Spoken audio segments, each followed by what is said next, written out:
Good evening बच्चों। हाँ जी, आज तो बहुत बच्चे एब्सेंट है, क्या चक्कर हो रहा है ये? ओके, जो लास्ट क्लास में एब्सेंट था उन्होंने वीडियोस देख लिए थे? हाँ जी अनीश, वीडियो देखा था? अनीश, हाँ जी आपने वीडियो देख लिया था? Yes sir. चलिए आइए, आज हमारे को 2 ही क्वेश्चन करने हैं, हमारी क्लास जल्दी खत्म हो सकती है। आइए शुरू करते हैं। कम टू पेज नंबर 218 पे आइए। 218 पे आइए, एक मिनट।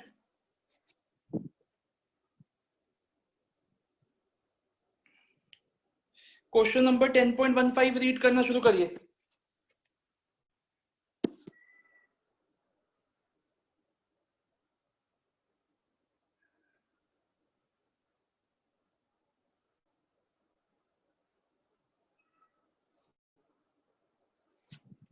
टेन पॉइंट 15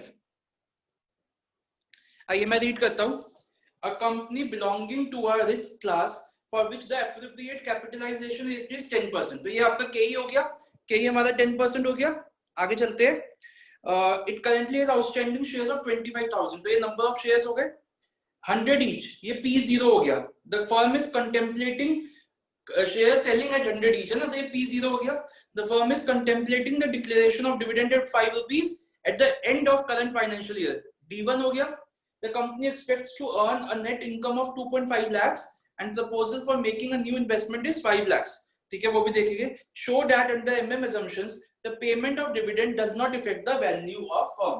तो बच्चों आप 2 चीजें करिए। पहले तो आप मेरे को when dividend is paid and when dividend is not paid दोनों का P1 निकाल के दिखाइए जल्दी से। जैसे लास्ट क्लास के वीडियो में देखा होगा आप लोगों ने, when dividend is paid and when dividend is not paid। जल्दी से P1 निकालिए।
निष्ठा कितना आया?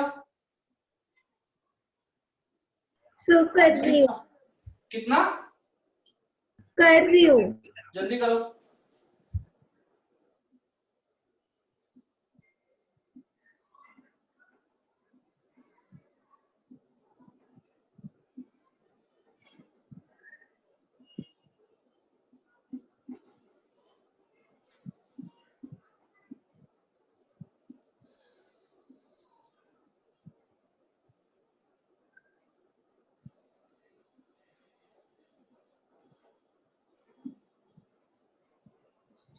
बच्चों मुस्कान हो गया बेटा? Yes sir. कितने आए बताइए मेरे को जल्दी से। डिविडेंड नॉट पेड का 110, 110 और पेड का 105। सबका यही आया, देखिए जल्दी से। हाँ जी यही आया सबका। Yes sir. अब देखिएगा, अब देखिए हमने पहले नीचे वही वर्किंग की जैसे लास्ट क्लास में की थी, वैसी वर्किंग करके आप दोनों केसेस में शेयर्स निकालिए। अनीश समझ में आ रहा है? Yes sir. जल्दी से निकालिए कितने कितने शेयर्स है।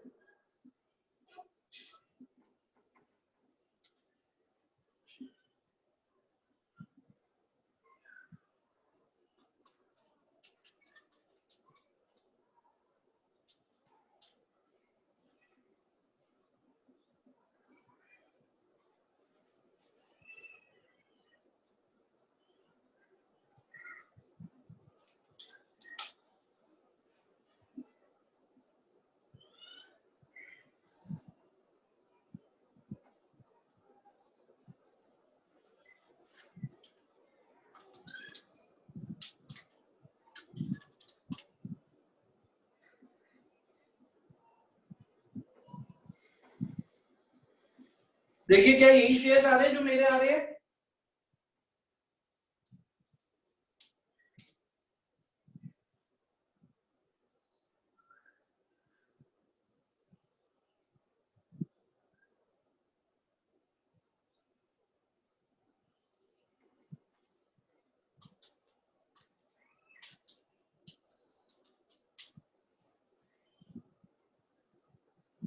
अनीश, ये शिवानी वगैरह क्यों नहीं आ रहे? क्या सर? आज शिवानी वगैरह क्यों नहीं आए?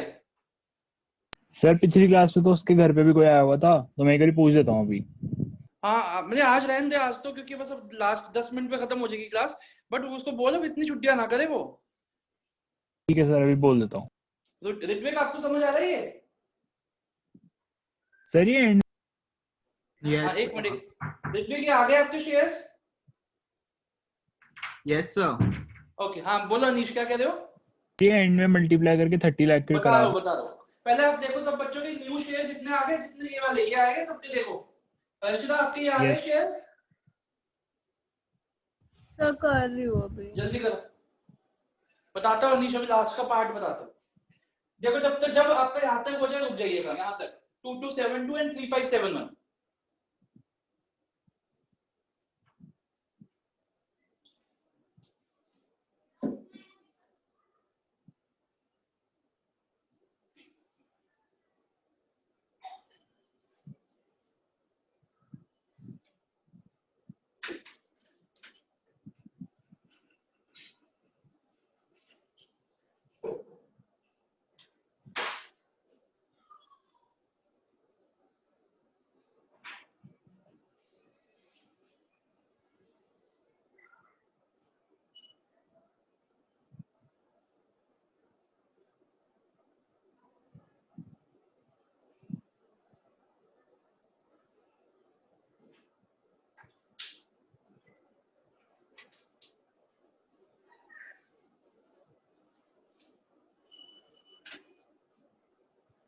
हो गया बच्चों सबका? मुस्कान, यस सर। वत्सल आपका आ गया ये? Yes sir. जल्दी करिए। निष्ठा आपके आ गए? Yes, sir. Harshita? Yes sir. Okay अब ये देखिए, ये हमारे न्यू शेयर्स हो गए। अब हमारे एडिशनल सॉरी एग्जिस्टिंग शेयर्स दोनों केसेस में 25,000 थे, तो टोटल नंबर ऑफ शेयर्स कितने हो गए? मैंने दोनों में 25,000 ऐड कर दिए, तो इस केस में हो गए 272.72, क्योंकि मैंने आपको पहले भी बताया था कि इसकी assumption होती है शेयर्स हम फ्रैक्शनल में ले सकते हैं। ऐसी वहां पे 28571.42। अब अगर आप लास्ट लाइन पढ़ो क्वेश्चन की, क्या लिखा हुआ है? Also show that under MM assumption the payment of dividend does not affect the value of firm। तो हमने डिविडेंड दिया, उसके बाद भी जो टोटल शेयर होल्डर्स की वैल्यू रहेगी, टोटल शेयर होल्डर्स की जो वेल्थ रहेगी वो सेम रहेगी। कैसे? ये देखो, इसका ये जितने शेयर्स है उनका क्या रेट चल रहा है? 110 रुपया। इसको हमने मल्टीप्लाई किया तो 30 लाख आ गया। और इधर जो हमारा शेयर्स है टोटल, उनको हमने इनके एक साल के बाद के प्राइस से मल्टीप्लाई किया 105 से, तो हमारे पास 30 लाख आ गया। तो दोनों ही केसेस में टोटल जो वेल्थ है शेयर होल्डर्स की वो 30 लाख रही, इवन दो इसमें डिविडेंड नहीं पे किया और इसमें डिविडेंड पे किया। यही हमें शो करना है कि as per MM approach the payment of dividend does not actually affect the value of the firm या value of the shareholders। समझ में आया लॉजिक क्या है इसका? मतलब समझ में आया क्या कहता है ये? ठीक है, तो आपको बाद में इनको प्राइस से मल्टीप्लाई करके दोनों केसेस में इक्वल वैल्यू निकालनी है। हाँ एक आध रुपए का फर्क होएगा वो राउंड ऑफ की वजह से। अनीश समझ में आ गया? Yes sir. आयुष आपको? हाँ जी Ayush. Mohit? Yes sir yes sir. चलिए इसको जल्दी से कंप्लीट करिए, एक और क्वेश्चन है और उसके साथ हमारा चैप्टर भी फिनिश हो जाएगा। जल्दी से कंप्लीट करिए इसको।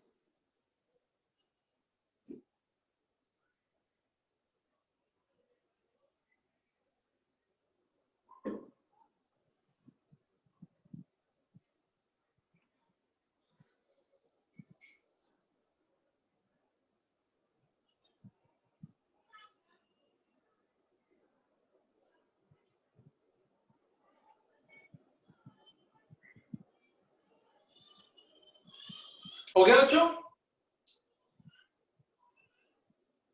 हटा दूं?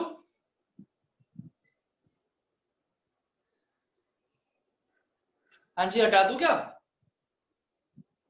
चलिए यस सर। इसके बाद, यस सर। हाँ इसके बाद आइए, एक ही क्वेश्चन है हमारा 10, इससे पहले वाला 10.14 बच्चों, उसमें आप सारा सेम है बिल्कुल, आप बिल्कुल ही ऐसे यहां तक वैल्यू निकाल के दिखाइए, एक एक्स्ट्रा पार्ट है उसमें वो मैं बताऊंगा, यहां तक बिल्कुल सेम करना है क्वेश्चन को, तो 10.14 यहां तक करिए आप।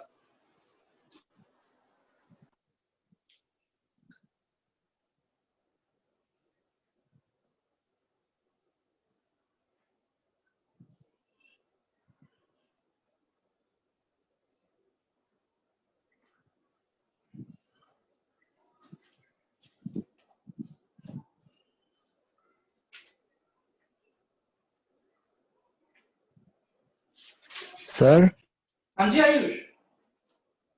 सर ये रूलिंग प्राइस है, अनीश, हाँ सॉरी अनीश, बोलो बोलो ये बेटा। P1 है या P0?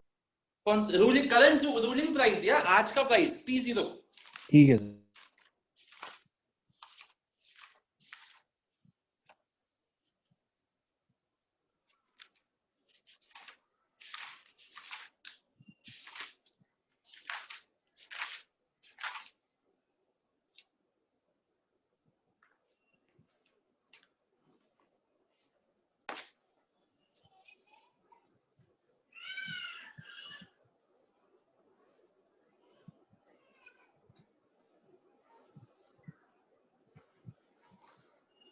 अभी मैं जो लिखा हूं वो मत लिखिएगा, आप अपना करते रहिए।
हो गया बच्चों सबका?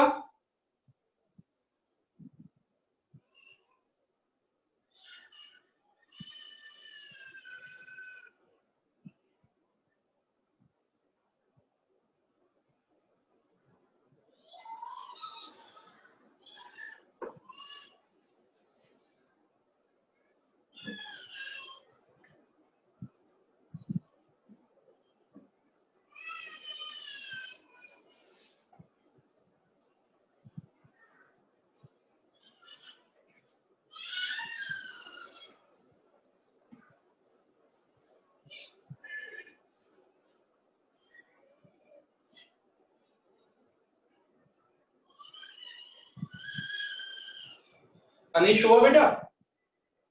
हाँ सर, पर वो करा हुआ राउंड ऑफ कर। राउंड अप मतलब कितना आ रहा है आपका? कहाँ कितना फर्क आ रहा है? इन्होंने 2-3 शेयर ऊपर। नहीं, आप ना उसको फ्रैक्शन में लो, आप फ्रैक्शन में करो। आप लोग बच्चों को राउंड ऑफ नहीं करना, फ्रैक्शन में ही करेंगे।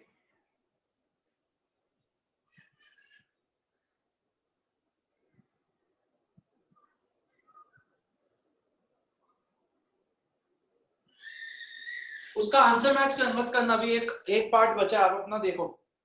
मुस्कान, निशा हो गया? सर अभी कर रही हूँ। हर्षिता?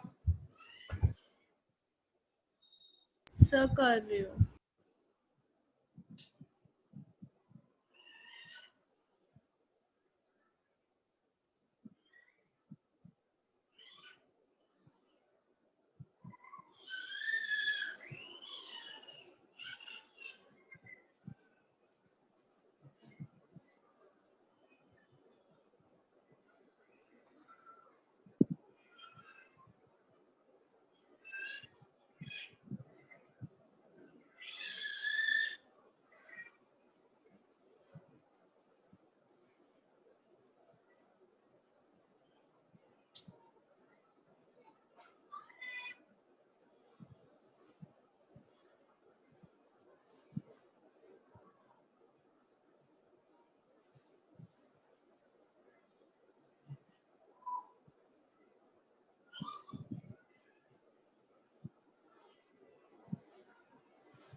सर हाँ जी आयुष।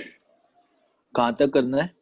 बेटा आपको मतलब इसमें ना दो लास्ट पार्ट पे आओगे ना, फोर्थ पार्ट पे देखो, उसमें लिखा है show that the total market value of the firm at the end of the accounting year is same. ठीक है, also find out the current market value, ये मैं बताऊंगा। देखो बच्चों एक बार सब देखिए, अगर आप सी पार्ट पढ़ोगे, सी पार्ट उसको पढ़ते हैं, show that the total market value of the shares at the end of the accounting year will remain the same whether the dividends are distributed और नॉट। या ये तो आपको आता है, यहाँ पे करो, इसको ना ब्रैकेट में लिखो, इसको ब्रैकेट में डाल दो। बेसिकली इसमें ना दो दो मांग रहे हैं question values. Also find out the current market value of the firm under both conditions. तो ये इसका फॉर्मूला मैं लिखवाऊंगा, इसको ब्रैकेट में डालो, ये मैं बताऊंगा आपको, यहां तक करना है सी पार्ट का फर्स्ट वहां तक।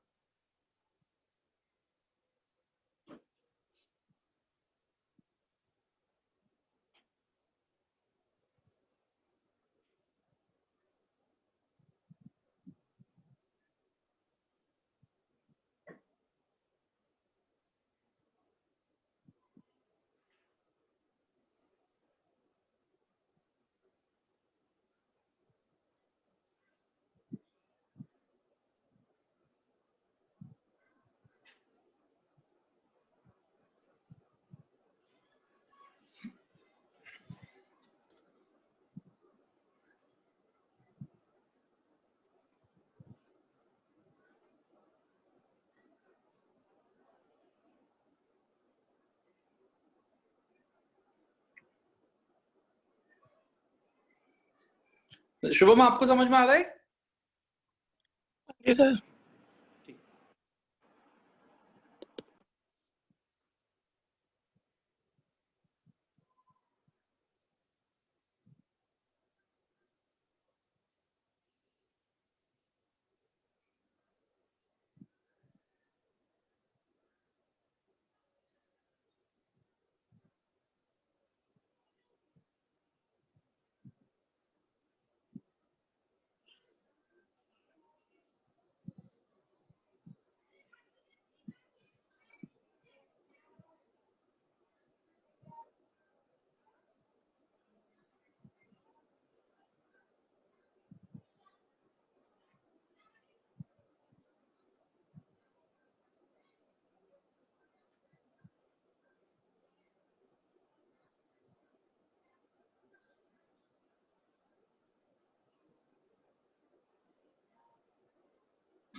हो गया सबका?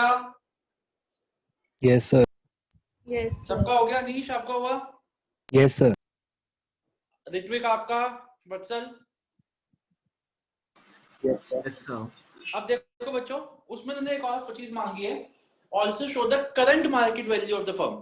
तो करंट मार्केट वैल्यू का एमएम मॉडल का एक फॉर्मूला होता है, n plus m into P1 minus investment plus earnings whole bracket में डिवाइडेड बाय 1 प्लस के।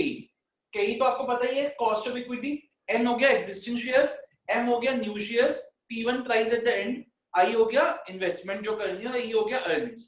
एक बार आप देखो, ये फॉर्मूले में देखो डाल के दोनों वैल्यू, दोनों केसेस में, डिविडेंड पेड में भी नॉट पेड में भी, देखो क्या मार्केट वैल्यू बिगनिंग में भी सेम आ रही है दोनों की। देखिए जल्दी से।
मुस्कान हुआ? कर रही हूँ सर।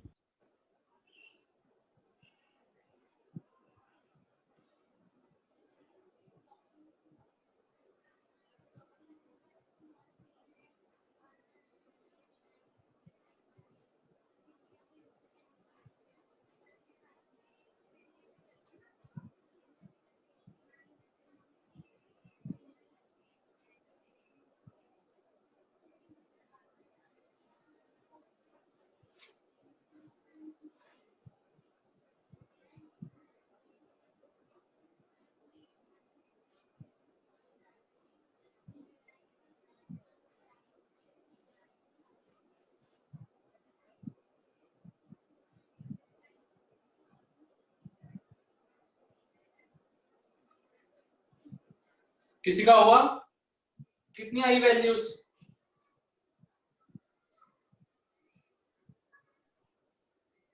सर 15 करोड़। हाँ जी बेटा, कितनी आई? 15 करोड़। 15 करोड़, दोनों में ऑलमोस्ट सेम ही आई है ना? सर मेरी तो एग्जैक्टली सेम ही आई है। एग्जैक्टली सेम आई है क्योंकि आपने फ्रैक्शंस में लिया होगा, एग्जैक्टली सेम आई है, बहुत ही अच्छी बात है। बताइए और किसी का आया सेम वैल्यूज निष्ठा?